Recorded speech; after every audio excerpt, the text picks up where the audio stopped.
Selamat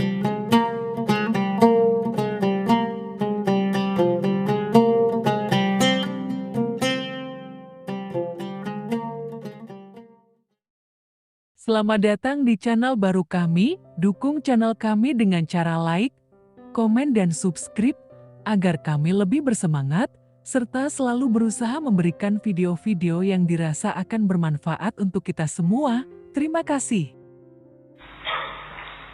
Oke, bismillah. Assalamualaikum warahmatullahi wabarakatuh. Bismillahirrahmanirrahim. Alhamdulillahi rabbil alamin. Wa bihi nasta'inu ala umuri dunya waddin. Allahumma sholli wa sallim wa barik ala habibina wa syafi'ina Sayyidina wa maulana Muhammadin wa ala alihi wa ashabihi wa man tabi'ahum bi ihsanin ila yaumiddin. Amma ba'du. Bismillah. Mari kita lanjutkan ngaji kita. Malam hari ini kita ada di sesi terakhir tentang ilmu dan pengetahuan. Malam ini kita masuk ke tema yang populer sekali. Mungkin kita juga sering mendengar, meskipun kadang-kadang salah paham apa yang dimaksud dengan istilah ini, yaitu ilmu laduni. Ini biasanya yang belajar-belajar tenaga dalam, belajar-belajar itu kan istilah ini populer. Saya lupa beberapa tahun yang lalu ada lembaga yang menawarkan kemampuan bisa bahasa Inggris instan secara laduni. Iya. Jadi saya lupa tahun berapa itu. Jadi teman-teman kalau ingin pinter bahasa Inggris, tidak usah capek-capek belajar. Jadi nanti akan semacam ditransfer pengetahuan model laduni, langsung bisa ngomong bahasa Inggris. Itu kan luar biasa. Kamu cari di luar negeri tidak akan ketemu yang seperti itu. Termasuk di negara tempat kelahirannya ilmu laduni juga tidak ketemu yang bisa ilmu laduni yang terus bikin orang pinter bahasa Inggris. Ada juga yang laduni itu semacam orang bisa bermain silat kanuragan, tanpa harus belajar, ditransfer langsung oleh gurunya. Disebut silat laduni. Jadi kalau dia wiritan sampai ke level apa, terus tiba-tiba gerak sendiri, namanya silat laduni. Itu kreatifnya orang Indonesia. Jadi alhamdulillah ya, kita punya bangsa yang kreatif. Tidak apa-apa, itu kekayaan budaya kita. Cuma saya belum pernah ngecek serius yang tadi, yang lembaga bahasa Inggris tadi. Kalau memang benar bisa begitu kan kita bikin kerjasama besar-besaran itu, biar mahasiswa nggak trauma lagi sama bahasa Inggris. Cuma itu susah ya hari ini. Lembaga-lembaga semacam itu mungkin mulai tersisih. Sebenarnya unik kalau memang ada peluang-peluang tertentu untuk ke sana. Cuma ya kayak kita yang gitu-gitu kan kita sebenarnya apatis duluan sebelum diteliti. Kita tidak punya tradisi kritis dan tradisi penelitian. Ya coba diteliti lah kalau memang lembaganya masih ada. Siapa tahu, ya kan? Cuma seperti kritiknya Ghazali, kita kecenderungannya memang pengetahuan kita ya kalau tidak teks ya rasio. Semua yang di luar jangkauan teks, di luar rasio, cepat-cepat kita vonis sebagai bukan pengetahuan, sebagai tidak valid. Kalau bahasa baratnya pengetahuan itu positivistik, yang di luar itu terus kita klaim sebagai bukan pengetahuan, tidak masuk akal.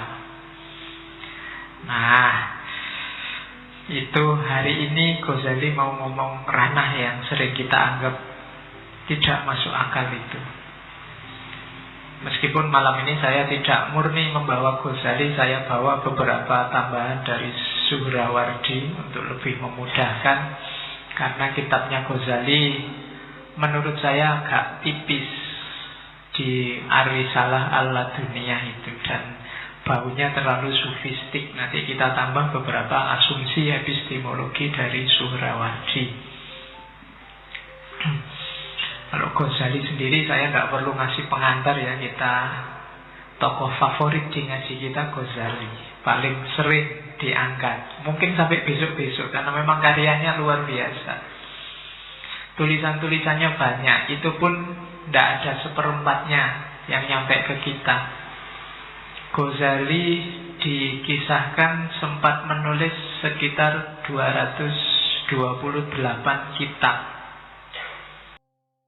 Sebelum lanjut ke materi selanjutnya, jangan lupa dukung channel kami ya. Mohon maaf jika Anda merasa terganggu. Padahal beliau usianya cuma 53 tahun. Jadi beliau meninggal belum terlalu tua. Tapi sempat menulis 200 lebih, 228. Itu kan kalau dikuruskan semua umurnya itu hampir setiap tahun dari umurnya nulis sekitar 4 jilid kitab. Bayangkan itu kalau begitu lahir nulis kitab loh itu. Ya kan? Begitu umur setahun langsung nulis kitab. Itu sampai umur 53 kalau dikali 4 kan 200-an. Beliau nulis 200. Jadi umur baru lahir nulis 4 kitab setahun. Nah itu 228. Ada banyak yang hilang ketika Baghdad jatuh, diserang oleh Mongol. Nanti termasuk kabarnya ada 40 jilid kitab tafsir karyanya Ghazali. Kalau ada itu bisa bermanfaat untuk mahasiswa tafsir. Sayangnya hilang, atau dikejar aja secara laduni, siapa tahu. Ya, kan saya pernah cerita ya, ada mahasiswa tafsir yang nulis skripsi tentang Ibnu Arabi, metodenya laduni. Jadi dia nulis gagasannya Ibnu Arabi secara luar biasa, tapi tidak ada footnote-nya. Waktu saya tanya, lah ini kamu referensinya dari mana? Saya wawancara langsung Pak sama Ibnu Arabi. Kan kamu tidak nyambung mesti kan. Tapi kalau kalian baca tulisannya, memang tulisannya bagus. Dan dia berani jamin, silahkan Bapak cek, nyari di buku apa yang saya ngutip kalau dituduh saya plagiat. Memang susah. Ya, dia merasa dia ini warga Torekot, jadi dia Torekotan dulu, wasilahan, terus kalau butuh itu mendatangkan Ibnu Arabi. Yo, kamu bisa dipelajari, nanti kamu bisa mendatangkan Socrates, Immanuel Kant misalnya. Itu kan enak, kamu bisa wawancara lebih mendalam daripada baca bukunya kan kesuwen. Atau sekali-kali ngaji secara laduni, nanti ustadznya dimasuki rohnya Socrates terus ngomong gitu. Oke. Jadi Hujatul Islam Abu Hamid Al-Ghazali, karya-karyanya banyak yang suka, banyak ada juga yang tidak suka. Biasa itu kan. Ada cerita beberapa ulama yang tidak suka Ghazali membakar kitab-kitabnya. Nanti kalian carilah cerita itu, karena memang ada. Meskipun orang yang membakar ini nanti akhirnya tobat karena dimarahi Rasulullah. Ada ceritanya, kalian cari sendiri itu. Karena biasanya beberapa ulama tidak suka karena menganggap banyak hadis-hadis doif yang dipakai oleh Ghazali. Ada cerita suatu ketika Ghazali ini disidang oleh beberapa ulama. Kok sampean memasukkan hadis-hadis doif dalam kitab-kitab yang sampean tulis? Jawabannya Ghazali, standarnya doif dan tidak doif bagi para ulama yang sekarang di hadapan saya itu mungkin beda dengan standar doif dan tidak doif menurut saya. Para ulamanya tanya, kalau menurut sampean gimana? Kalau saya ada hadis, saya cium. Kalau baunya wangi, ini berarti sahih. Ayo, susah kamu kan? Kayak gitu tidak bisa ditiru itu kan. Kalau baunya wangi ini berarti sahih. Kalau enggak ya berarti bukan dari Nabi. Dan para ulama kan setiap kali satu hadis terus ada sholatnya, ada riyadhahnya untuk membuktikan apakah itu sahih apa enggak. Setelah sholat, riyadhah, terus hadis ini dicium. Kalau baunya wangi yang berarti sahih. Oke, cara kayak gini tidak gampang. Mau anggap berarti lebih mudah Pak. Enggak, ya lebih mudah yang konvensional. Yang ini enggak gampang-gampang orang bisa mencapai itu. Mungkin hanya Ghazali yang bisa, atau para wali kekasihnya Allah. Oke, bismillah, kita mulai ya belajar tentang beliau. Saya ingin mengawali tidak ke risalah dulu. Saya ingin klarifikasi beberapa istilah yang sering kacau. Saya ambil dulu dari William Hittig, Sufi Path of Knowledge,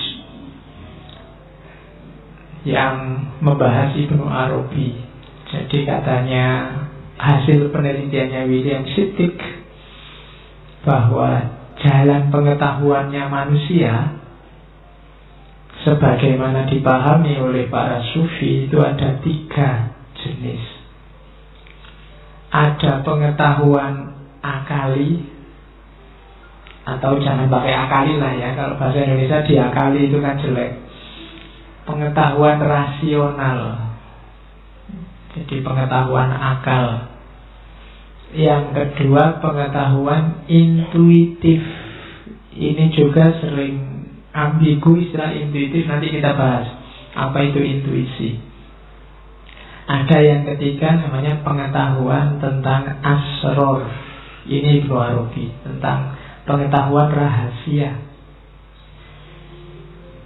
Pengetahuan asror itu nanti terbagi 2. Ada yang bisa dipahami oleh akal, ada yang tidak bisa dipahami oleh akal.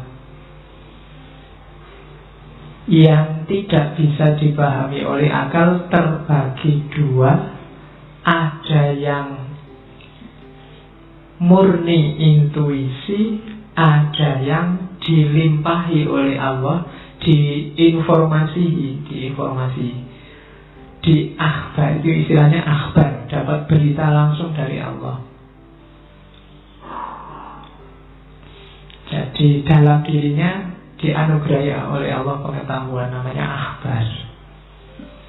Saya tidak tahu sekarang di TV populer sekali acara TV karma. Iya, yang ustadznya medianya kan pakai hidung bolak-balik baunya. Banyak itu kan acara TV yang sekarang ramai sekali itu. Ya kamu boleh tanya, jangan-jangan itu termasuk jenis pengetahuan laduni.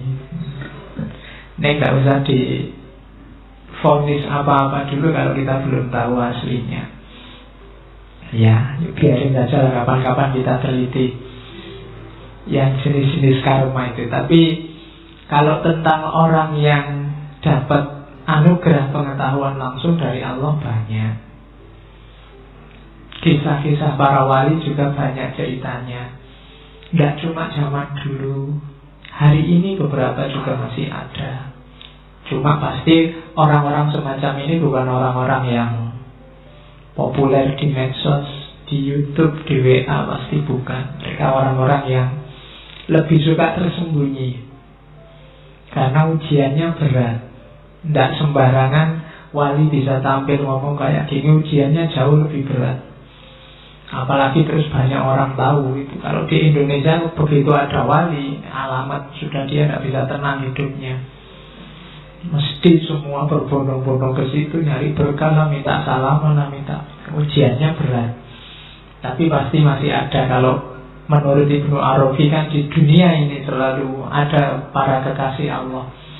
Itulah yang membuat Allah tidak sebel sama kita. Kalau hanya kita yang menghuni, mungkin Allah sudah jengkel sejak dulu. Tapi karena ada orang-orang yang dikasihi, itu Allah tidak jadi marah. Ya, analoginya kayak orang naik pesawat kan. Kalau Allah ingin menyelamatkan satu orang di pesawat itu kan alamat satu pesawat selamat. Kan tidak mungkin terus semua jatuh, tinggal dia sendiri tidak jatuh kan. Ya, satu pesawat itu selamat. Dan itu analoginya para wali. Nah, katanya Ibnu Arabi yang dikutip oleh William Fittig, pengetahuan manusia itu memang ada pengetahuan rasional, itu yang tiap hari kita kejar, kita kaji. Ada pengetahuan yang murni intuitif. Nah, jadi kalau ini intuisi, nanti setelah ini kita jelaskan apa itu intuisi. Kemudian ada pengetahuan asrar. Meskipun pembagian tiga ini agak lebih, kalau beberapa ulama yang lain termasuk Ghazali, termasuk Suhrawardi, biasanya hanya dibagi dua. Ilmu yang atas usaha manusia dengan ilmu anugerah Allah.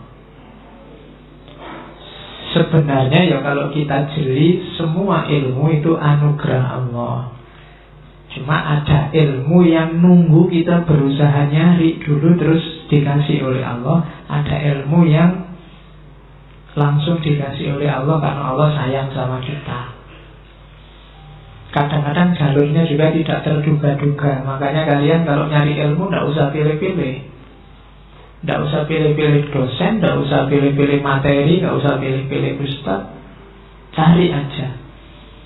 Wong kalau kayak ceritanya wayang itu kan, Pandawa itu gurunya, kalau versi Jawa loh ya, bukan versi India, itu kan Resi Durna. Resi Durna itu trik, jahat, culas, karena dia membela Kurawa. Jadi kalau Pandawa sedang minta fatwa, fatwanya yang jelek-jelek, disuruh ke laut, disuruh itu. Tapi dari fatwa jelek ini justru para Pandawa dapat banyak wawasan ketuhanan, banyak pengetahuan yang bermanfaat. Jadi jangan dikira pengetahuan itu tergantung gurunya apa tergantung usahanya, ya tergantung Allah. Kalau kamu nyarinya beneran, mungkin kamu dapat wawasan baru secara tidak terduga-duga. Nah, itu logika pengetahuan dalam dunia sufisme. Jadi kalau di Ibnu Arabi ada ilmu asror yang itu isinya dua. Ada yang dapat dipahami akal, berarti tentang kehidupan sehari-hari. Ada juga yang tidak terpahami oleh akal. Ini biar paham dulu. Terima kasih Anda telah menonton video ini hingga selesai. Semoga kita selalu dalam ampunan Tuhan Yang Maha Esa. Salam damai.